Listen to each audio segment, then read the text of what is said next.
Cinnamon ಪೌಡ್ರನ್ನ full powder ಮಾಡಿದ್ದೀನಿ guys, means ಸಿನಮನ್ನೆಲ್ಲ powder ಮಾಡಿದ್ದೀನಿ. So ಇದನ್ನು ಕೂಡ ಗ್ಲಾಸ್ ಕಂಟೈನರ್ಗೆ ಹಾಕಿ ಸ್ಟೋರ್ ಮಾಡಿಡೋಣ ಅಂತ ಹೇಳ್ಬಿಟ್ಟು. ಸೊ ನಾನು ಹೇಳಿದ್ನಲ್ಲ, ನೀರಲ್ಲಿ ಮಿಕ್ಸ್ ಮಾಡ್ಕೊಂಡು ಕುಡಿತೀನಿ. ಸೊ ಬೆಳಗ್ಗೆ ಎದ್ದು ನೀವು ಎಂಟಿ ಸ್ಟಮಕಲ್ಲಿ ಬೇಕಾದ್ರೂ ಕುಡಿಬೋದು, ಅಥವಾ ಮಧ್ಯಾಹ್ನ ಯಾವಾಗಲಾದ್ರೂ ಬ್ರೇಕ್ಫಾಸ್ಟ್ ಆದಮೇಲೆ ಮಧ್ಯಾಹ್ನ ಒಂದು 12 o'clock ಸಮಥಿಂಗ್ ಆ ಟೈಮಲ್ಲಿ ಬೇಕಾದ್ರೂ ಕುಡಿಬೋದು. ಇಲ್ಲ ನೀವು ಸಾಯಂಕಾಲ ಟೀ ಅಥವಾ ಏನು ಕುಡಿಯೋಲ್ಲ ಅಂತಂದರೆ ಇದನ್ನು ಬೇಕಾದ್ರೆ ಸಿನಮನ್ ವಾಟರ್ ಬೇಕಾದರೂ ಕುಡಿಬೋದು. ಸೊ ಅದನ್ನು ಗ್ಲಾಸ್ ಕಂಟೈನರ್ಗೆ ಟ್ರಾನ್ಸ್ಫರ್ ಮಾಡ್ತಾ ಇದ್ದೀನಿ.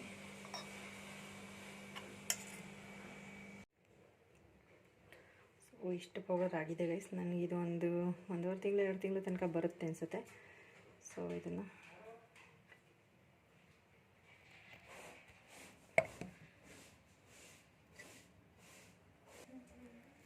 ಕಿಚನ್ ಒಂದು ಕ್ಲೀನ್ ಮಾಡಿಲ್ಲ. ಸೊ ಇಷ್ಟಾಗಿದೆ ನೋಡಿ ಪೌಡರ್. ಸೊ ಇದರಲ್ಲಿ ಇಡ್ತಾ ಇದ್ದೀನಿ. ಇದು ಇನ್ನೂ ತುಂಬ ಡಸ್ಟ್ ಎಲ್ಲ ಆಗಿದೆ. ಸೊ ಇದು ಎಲ್ಲ ಫುಲ್ ಕ್ಲೀನ್ ಮಾಡಬೇಕು. ಸದ್ಯಕ್ಕೆ ಇಷ್ಟಷ್ಟೇ ಮಾಡಿದ್ದೀನಿ. ಪಾತ್ರೆ ಖಾಲಿಯಾಗಿತ್ತು. ಸೊ ಅದನ್ನು ಕೂಡ ತೊಳೆದು ವಾಶ್ ಮಾಡಿಟ್ಟಿದ್ದು. ಸೊ ಇದನ್ನು ಕೂಡ ಇವಾಗ ಕಂಟೈನರ್ಗೆ ಹಾಕೋಣ ಅಂತ ಹೇಳ್ಬಿಟ್ಟು. ಸೊ ನಾನು ಫುಲ್ ಯಾವಾಗ ಖಾಲಿ ಆಗುತ್ತಲ್ಲ ಐಟಮ್ಸು, ಸೊ ಆವಾಗಲೇ ವಾಶ್ ಮಾಡಿಬಿಟ್ಟು ಮತ್ತೆ ಅದನ್ನು ರೀಫಿಲ್ ಮಾಡ್ತೀನಿ. ಹಾಗೆ ರೀಫಿಲ್ ಮಾಡಲ್ಲ. ಸೊ ಹಾಗಾಗಿ ಖಾಲಿಯಾಗಿತ್ತು. ಇದು ಕೂಡ ತೊಳೆದಿಟ್ಟಿದ್ದೆ. ಸೊ ಈಗ ರೀಫಿಲ್ ಮಾಡ್ತಾ ಇದ್ದೀನಿ ಅದನ್ನು ಕೂಡ.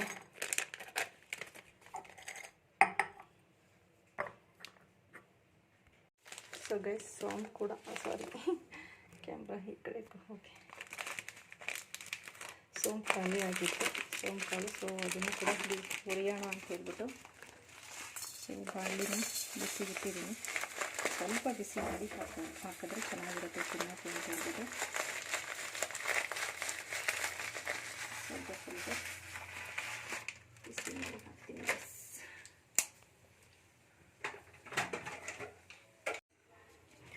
ಸೋಂಪನ್ನ ಸ್ವಲ್ಪ ಲೈಟಾಗಿ ಬಿಸಿ ಮಾಡ್ತಾಯಿದ್ದೀನಿ. ಸೊ ಬಿಸಿ ಮಾಡಿಬಿಟ್ಟು ಒಂದು ಗ್ಲಾಸ್ ಕಂಟೈನರ್ಲ್ಲ ಹಾಕಿರ್ತೀನಿ.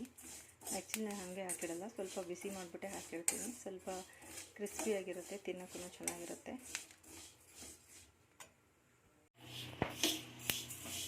ಸೊ ಬ್ರೌನ್ ಆಗಿದೆ, ಇನ್ನು ಸ್ವಲ್ಪ ಬಿಸಿ ಆಗಿದೆ. ಸೊ ಇದನ್ನು ತೆಗೆದ್ಬಿಟ್ಟು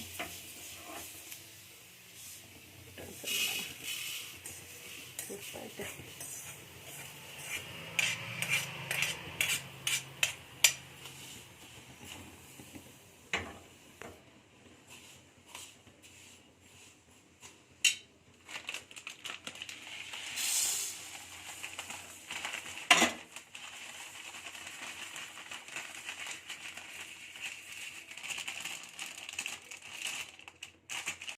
ರೋಸ್ಟ್ ಆಗಿದೆ, ಸ್ವಲ್ಪ ಹಾರಾಕಿಟ್ಟಿದ್ದಾರೆ. ಸಂಜೆ ಕಂಟೈನರ್ಗೆ ಟ್ರಾನ್ಸ್ಫರ್ ಮಾಡೋದು ಬೇಡ ಅಂತೇಳಿ ಬಿಸಿ ಇದೆ ತುಂಬ, ಹಾಗಾಗಿ ಹಾರಲಿ ಅಂತ ಇಟ್ಟಿದ್ದೀನಿ. ಸೋಂಪು ತಣ್ಣಗಾಗಿದೆ ಗೈಸ್. ಸೊ ಇದನ್ನು ಗ್ಲಾಸ್ ಕಂಟೈನರ್ಗೆ ಟ್ರಾನ್ಸ್ಫರ್ ಮಾಡೋಣ ಬನ್ನಿ. ಯಾಕಂದರೆ ಈ ಥರ ಹಿಂಗೆ ಹುರಿದಿಟ್ರೆ ಹುಳನೂ ಆಗೋಲ್ಲ ಮತ್ತು ತಿನ್ನೋಕ್ಕೂ ಚೆನ್ನಾಗಿ ಅನಿಸುತ್ತೆ. ಸೊ ಇದಕ್ಕೆ ಬೇಕಂದರೆ ನೀವು ಸ್ವಲ್ಪ ಮಿಶ್ರಿ ಅಂತಾರಲ್ಲ, ಸಣ್ಣದು ಇದ್ರ ಥರ ಬರುತ್ತಲ್ಲ, ಸೊ ಅದನ್ನು ಕೂಡ ನೀವು ಮಿಕ್ಸ್ ಮಾಡ್ಕೊಂಡು ಬೇಕಾದರೆ ಮೌತ್ ಫ್ರೆಶರ್ ಟೈಪು ಯೂಸ್ ಮಾಡ್ಬೋದು ನೀವು. ಸೊ ನಾನು ಜಾಸ್ತಿ ಇದು ಮೌತ್ ಫ್ರೆಶರ್ಗೆ ಯೂಸ್ ಮಾಡೋದು.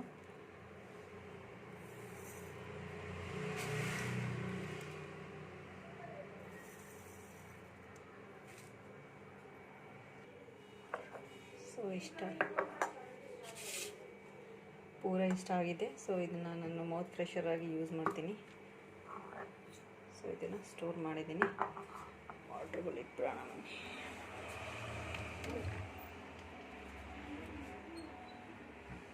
ಸೊ ಇದನ್ನೇ ಎಲ್ಲ ಒಂದು ಸರಿ ಎಲ್ಲ ತೊಳೆದೆಲ್ಲ ವಾಶ್ ಮಾಡಬೇಕು ಗೈಸ್. ಇದು ಕೂಡ ಕ್ಲೀನ್ ಮಾಡಬೇಕು. ಅಷ್ಟಿದೆ ನೋಡಿ ಇದು ಪೂರ. ಸೊ ಗೈಸ್ ಪೆಪ್ಪರ್ ಪೌಡರ್ ಮುಗಿದೋಗಿದೆ. ಸೊ ನನ್ನ ಮನೇಲೇ ನಾನು ಅಂದರೆ ಎಲ್ಲ ಸ್ವಲ್ಪ ಮಸಾಲ ಪೌಡರ್ ಎಲ್ಲ ನಾನು ಮನೇಲೇ ಮಾಡ್ಕೊತೀನಿ, ಹೊರಗಡೆಯಿಂದ ತರಲ್ಲ. ಹಾಗಾಗಿ ಪೆಪ್ಪರ್ ಪೌಡ್ರ್ ಕೂಡ ಖಾಲಿಯಾಗಿದೆ. ಸೊ ಮನೆಯಲ್ಲೇ ಫ್ರೈ ಮಾಡಿಬಿಟ್ಟು ಪೌಡರ್ ಮಾಡ್ಕೊಳ್ಳೋಣ ಅಂತ ಹೇಳ್ಬಿಟ್ಟು. ಸೊ ಪೆಪ್ಪರ್ ಪೌಡರೇನು ನಾನೇನು ಜಾಸ್ತಿ ಯೂಸ್ ಮಾಡಲ್ಲ. ಏನಾದರೂ ಫ್ರೂಟ್ಸ್ ವೆಜಿಟೇಬಲ್ಸ್ ಕಟ್ ಮಾಡಿದ್ರೆ ಸೊ ಚಾಟ್ ಮಸಾಲ ಮತ್ತು ಸಾಲ್ಟ್ ಜೊತೆ ಮಿಕ್ಸ್ ಮಾಡಿಕೊಂಡು ತಿನ್ನೋದಕ್ಕೆ ಅಂತ ಹೇಳ್ಬಿಟ್ಟು. ಸೊ ಸ್ಟವ್ ಹಚ್ಚೋಣ ಬನ್ನಿ ಗೈಸ್. ಸ್ಟವ್ ಹಚ್ಬಿಟ್ಟು ಸ್ವಲ್ಪ ಫ್ರೈ ಮಾಡ್ಕೊಳ್ಳೋಣ. ಫ್ರೈ ಮಾಡಿಕೊಂಡು ಸ್ವಲ್ಪ ಆರಕ್ಕೆ ಬಿಟ್ಬಿಟ್ಟು ಆಮೇಲಿಂದ ಪೌಡರ್ ಮಾಡೋಣ. MDH ಮಸಾಲ ಪೌಡ್ರದ್ದು ಕೇಳಿಸ್ಕೊಂಡಾಗಿಂದ ನೆಕ್ಸ್ಟ್ ಹೊರಗಡೆ ಮಸಾಲ ಪೌಡರ್ ತೊಗೊಳೋದಕ್ಕೆ ಒಂಥರ ಭಯ ಅನ್ನಿಸ್ತಾ ಇದೆ. ಏನೇನು ಕೆಮಿಕಲ್ಸ್ ಎಲ್ಲ ಮಿಕ್ಸ್ ಮಾಡಿರ್ತಾರೋ ಅಂತ ಹೇಳ್ಬಿಟ್ಟು. ಸೊ ಎಲ್ಲ ಸ್ಪೈಸಸ್ ಮನೆಯಲ್ಲೇ ಇರುತ್ತೆ. ಸೊ ಬೆಟರ್ ಏನೇನು ಇಂಗ್ರೀಡಿಯೆಂಟ್ಸ್ ಹಾಕ್ಬಿಟ್ಟು ಮಾಡಬೇಕು ಅಂತಲೂ ಗೊತ್ತಿರುತ್ತೆ ನಮಗೆ. ಸೊ ಮನೇಲೇ ಮಾಡಿಕೊಂಡು ಯೂಸ್ ಮಾಡೋದು ಬೆಟರ್ ಅನ್ನಿಸ್ತಾ ಐತೆ. ಯಾಕಂದರೆ ಈಸಿಯಾಗಿ ಸಿಗುತ್ತೆ ಅಂತ ಹೇಳ್ಬಿಟ್ಟು ನಾವೇನು ಮಾಡ್ತೀವಿ, ಹೊರಗಡೆಯಿಂದನೇ ತಂದುಬಿಡ್ತೀವಿ. ಅದನ್ನೆಲ್ಲ ಯಾರು ರೋಸ್ಟ್ ಮಾಡ್ತಾರೆ, ಪೌಡ್ರ್ ಮಾಡ್ತಾರೆ ಅಂತ ಹೇಳ್ಬಿಟ್ಟು.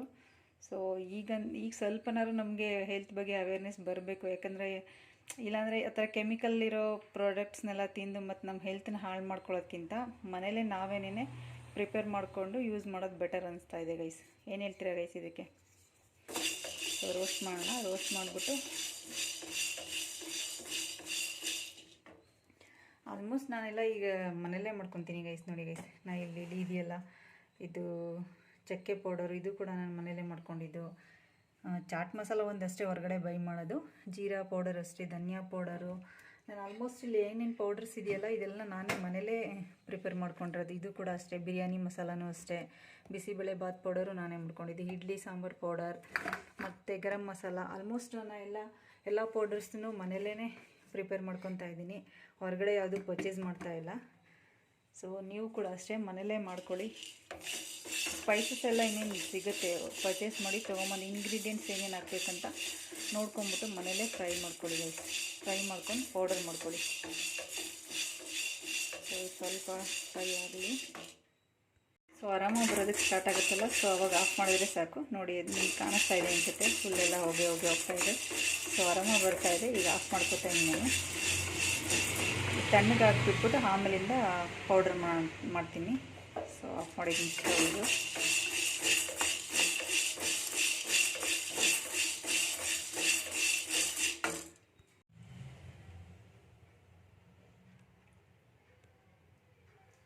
ಸೊ ಗೈಸ್ ಹಾಕ್ಕೊಂಡಿದ್ದೆ, ಫುಲ್ ತಣ್ಣಗಾಗಲಿ ಅಂತ ಬಿಟ್ಟಿದ್ದೆ. ಸೊ ಇವಾಗ ಇದನ್ನು ಮಿಕ್ಸಿ ಜಾರ್ಗೆ ಆ್ಯಡ್ ಮಾಡಿಬಿಟ್ಟು ಪೌಡರ್ ಮಾಡೋಣ.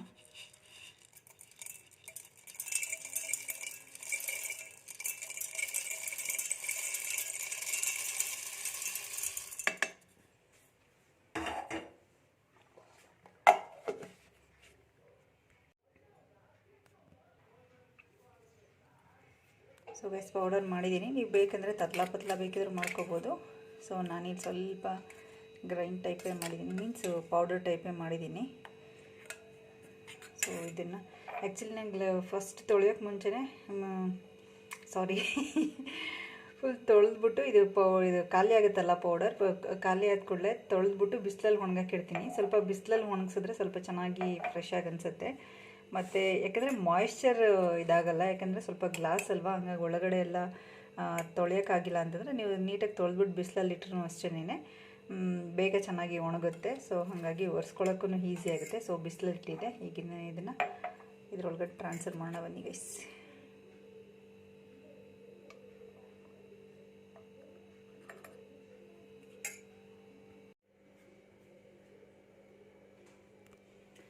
So guys home made pepper powder ready. So ನಾನು ಮೊದಲೇ ಹೇಳ್ದಂಗೆ ಸಿನಮನ್ ಪೌಡರ್ ಅಷ್ಟೇ ಮಾಡಿಟ್ಕೊಂಡಿದ್ದೆ. ಸೊ ಇದು ಅಷ್ಟೇ ಸಿನಮನ್ ಪೆಪ್ಪರ್ ಪೌಡರ್ ರೆಡಿ.